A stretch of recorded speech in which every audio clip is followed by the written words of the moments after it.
Hello friends. तो इसके पहले के वीडियो में हमने डेटा हैंडलिंग के बारे में बात की थी। डेटा हैंडलिंग के सेंट्रल वैल्यूज के बारे में बात की, arithmetic mean, mode and median. ये वीडियो में हम बात करेंगे कि डेटा को रिप्रेजेंट कैसे करते हैं। राइट, सबसे पहले हम स्टार्ट करेंगे बार ग्राफ से। अब जैसे नाम दिया है बार ग्राफ, उसका मतलब है हम उसको बार के फॉर्म में रिप्रेजेंट करेंगे। राइट, हम डेटा को उसके फॉर्म में रिप्रेजेंट करेंगे, बार के फॉर्म में। तो एक एग्जांपल लेके देखते हैं।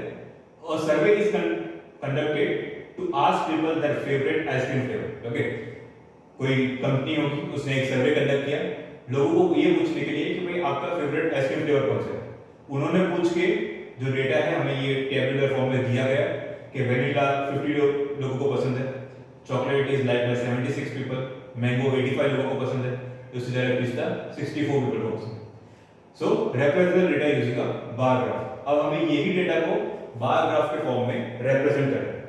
तो बार ग्राफ बनाने से सबसे पहली स्टेप है आपके पास दो प्राइमरी एक्सिस होनी चाहिए। राइट, तो यहाँ पे जो हॉरिजॉन्टल एक्सिस है, ओके, ये जो हॉरिजॉन्टल एक्सिस है उसे हम कहते हैं एक्स एक्सिस। उसी तरीके से जो वर्टिकल एक्सिस है उसे हम कहते हैं वाई एक्सिस। ओके, अब हमारे पास यहाँ पे दो वैल्यूज है, एक फ्लेवर है और एक नंबर ऑफ पीपल, और हमारे पास दो एक्सिस है। अब कौन सी एक्सिस पे कौन सी वैल्यू लेना है। राइट, तो जब भी ऐसे रिप्रेजेंट करना हो तो एक चीज याद रखनी है, जो क्वांटिटेटिव डेटा है, क्वांटिटेटिव मतलब जो नंबर वाला डेटा है वो जाएगा वाई एक्सिस के ऊपर। राइट, तो इसका मतलब है flavour and number of people, उसमें क्वांटिटेटिव क्या है, नंबर ऑफ पीपल, ये नंबर वाला पार्ट है, तो ये आएगा वाई एक्सिस के ऊपर। तो वाई एक्सिस पे लिख दूंगा मैं नंबर ऑफ पीपल। राइट, यहाँ पे आ जाएगा नंबर ऑफ पीपल। उसी तरीके से जो बच्चा है दैट इज फ्लेवर, तो वो जाएगा एक्स एक्सिस के ऊपर, तो यहाँ पे आ जाएगा मेरा फ्लेवर। राइट, ये हो गया, हमने असाइन कर दी कि भाई कौन से एक्सिस पे कौन सी वैल्यू जाएगी।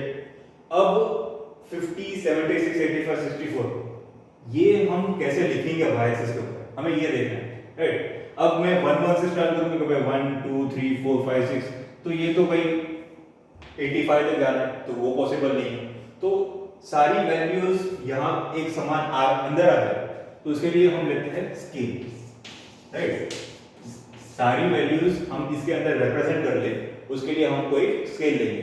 तो जब हम सारी वैल्यूज को देखते हैं तो सबसे छोटी है 50, सबसे बड़ी है 85, तो 50 से 85 तक की वैल्यू यहां तक आ जानी चाहिए। राइट, तो अगर सपोज करो मैं स्केल लेता हूं कि भाई 1 unit equals to 10 unit. Right, इसका मतलब है हमारे बार ग्राफ में जो बॉक्सेस होंगे, तो एक बॉक्स का मतलब होगा कि 10 आदमी है या फिर 10 पीपल को रिप्रेजेंट कर रहा है। राइट, तो इसके हिसाब से मैं 1 2 3 4 के जगह पे डायरेक्टली 10 20 30 इस तरीके से मैं वैल्यूज बता सकता हूं।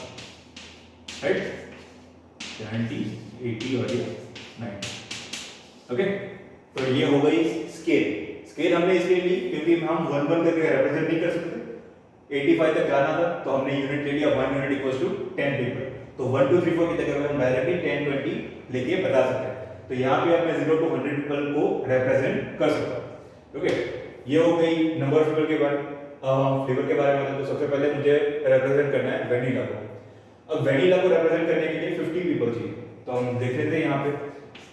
तो वेनिला अब 50 पीपल, इसका मतलब यहाँ तक होगा, तो यहाँ से एक बॉक्स को छोड़ के दूसरा जो बॉक्स है हम उस पे वेनिला को रिप्रेजेंट करेंगे, तो वो 50 पीपल है, तो 50 पीपल तक इतना लंबा बार बनेगा। ओके, ये 50 पीपल तक लंबा बार बनेगा, एक ब्लॉक जितना ही उसकी विड्थ होगी। ओके, तो ये हो गया वेनिला का रिप्रेजेंटेशन। ठीक है, उसके बाद है चॉकलेट। तो वेनिला के बाद अगेन एक ब्लॉक को छोड़ दो, दूसरे ब्लॉक में हम रिप्रेजेंट करेंगे चॉकलेट। राइट, अब चॉकलेट में है 76 पीपल। राइट, चॉकलेट जिन लोगों को पसंद है तो 76 पीपल, तो 7 तक तो आ जाएंगे। अब 76 यहाँ पे पर्टिकुलरली दिखाया नहीं, तो हमें अपना थोड़ा दिमाग यूज करना है। राइट, क्योंकि 70 और 80 के बीच में अगर आप अपने बार ग्राफ में देखोगे तो 10 छोटे छोटे ऐसे बॉक्सेस होंगे। राइट, 10 छोटे छोटे बॉक्सेस है। जैसे आप अपनी स्केल में देखते हो कि भाई अगर मुझे 7.6 रिप्रेजेंट करना है, तो 7 और 8 के बीच में जो 6th लाइन आएगी मैं वहां पे पॉइंट करूंगा। उसी तरीके से 70 और 80 के बीच में ऐसे 10 छोटी छोटी लाइन है, तो यहां से जो 6th लाइन है हमें वो देखनी है, राइट। तो वो रिप्रेजेंट करेंगे 76 को, तो ये मेरी 76 की हाइट है, तो उतना बड़ा मैं ग्राफ बार बना लूंगा, राइट। तो ये हो गया मेरा चॉकलेट का रिप्रेजेंटेशन। ओके, 70 और 80 के बीच में जो 6 लाइन आएगी वहां तक की हाइट बनानी है, तो ये हो गया मेरा चॉकलेट का पार्ट। उसी तरीके से अब मैंगो है, अब मैंगो 85 है, तो अगेन जैसे 70 और 80 के बीच में 6 लाइन की थी, 80 और 90 के बीच में 5th लाइन करेंगे, राइट। तो ये इतनी हाइट होगी, यहां से एक ब्लॉक को छोड़ के दूसरा ब्लॉक लेना है, राइट। हमारा फ्लेवर है मैंगो और हाइट यहां तक की है, राइट। तो ये हो गया मेरा मैंगो का पार्ट। ओके, बन गया। अब लास्ट है मेरा पिस्ता, ऐसे ही एक ब्लॉक को छोड़ के पिस्ता का बार बनाएंगे।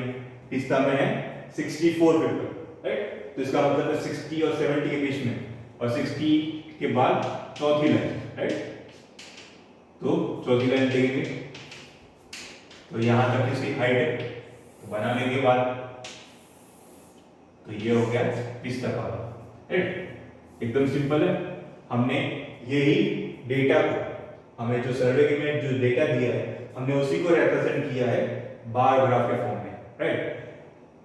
बार को देख के हम इजीली बता सकते हैं कि भाई सबसे ज्यादा लोगों को कौन सा फ्लेवर अच्छा लगा, तो मैंगो। सबसे कम फ्लेवर कौन सा था जो लोगों को अच्छा लगा था, दैट इज वेनिला। तो इस तरीके से हमें डेटा को रिप्रेजेंट कर सकते हैं बार ग्राफ के फॉर्म में। दूसरी एक चीज जो याद रखनी है कि स्केल जहां पे जरूरी है वहां पे स्केल लेना है, राइट। आपको वहां पे हर एक बार ग्राफ में जब भी आपको स्केल ले रहे हो तो वहां पे आपको दिखाना होगा कि भाई ये मेरा स्केल है। दूसरी चीज जो याद रखनी है, क्वांटिटेटिव डेटा वो हमेशा y एक्सिस पे आएगा, qualitative data that will always be on the x axis. Okay, इसके बाद का वीडियो हम डबल बार ग्राफ के बारे में बात करेंगे। Okay, thank you very much.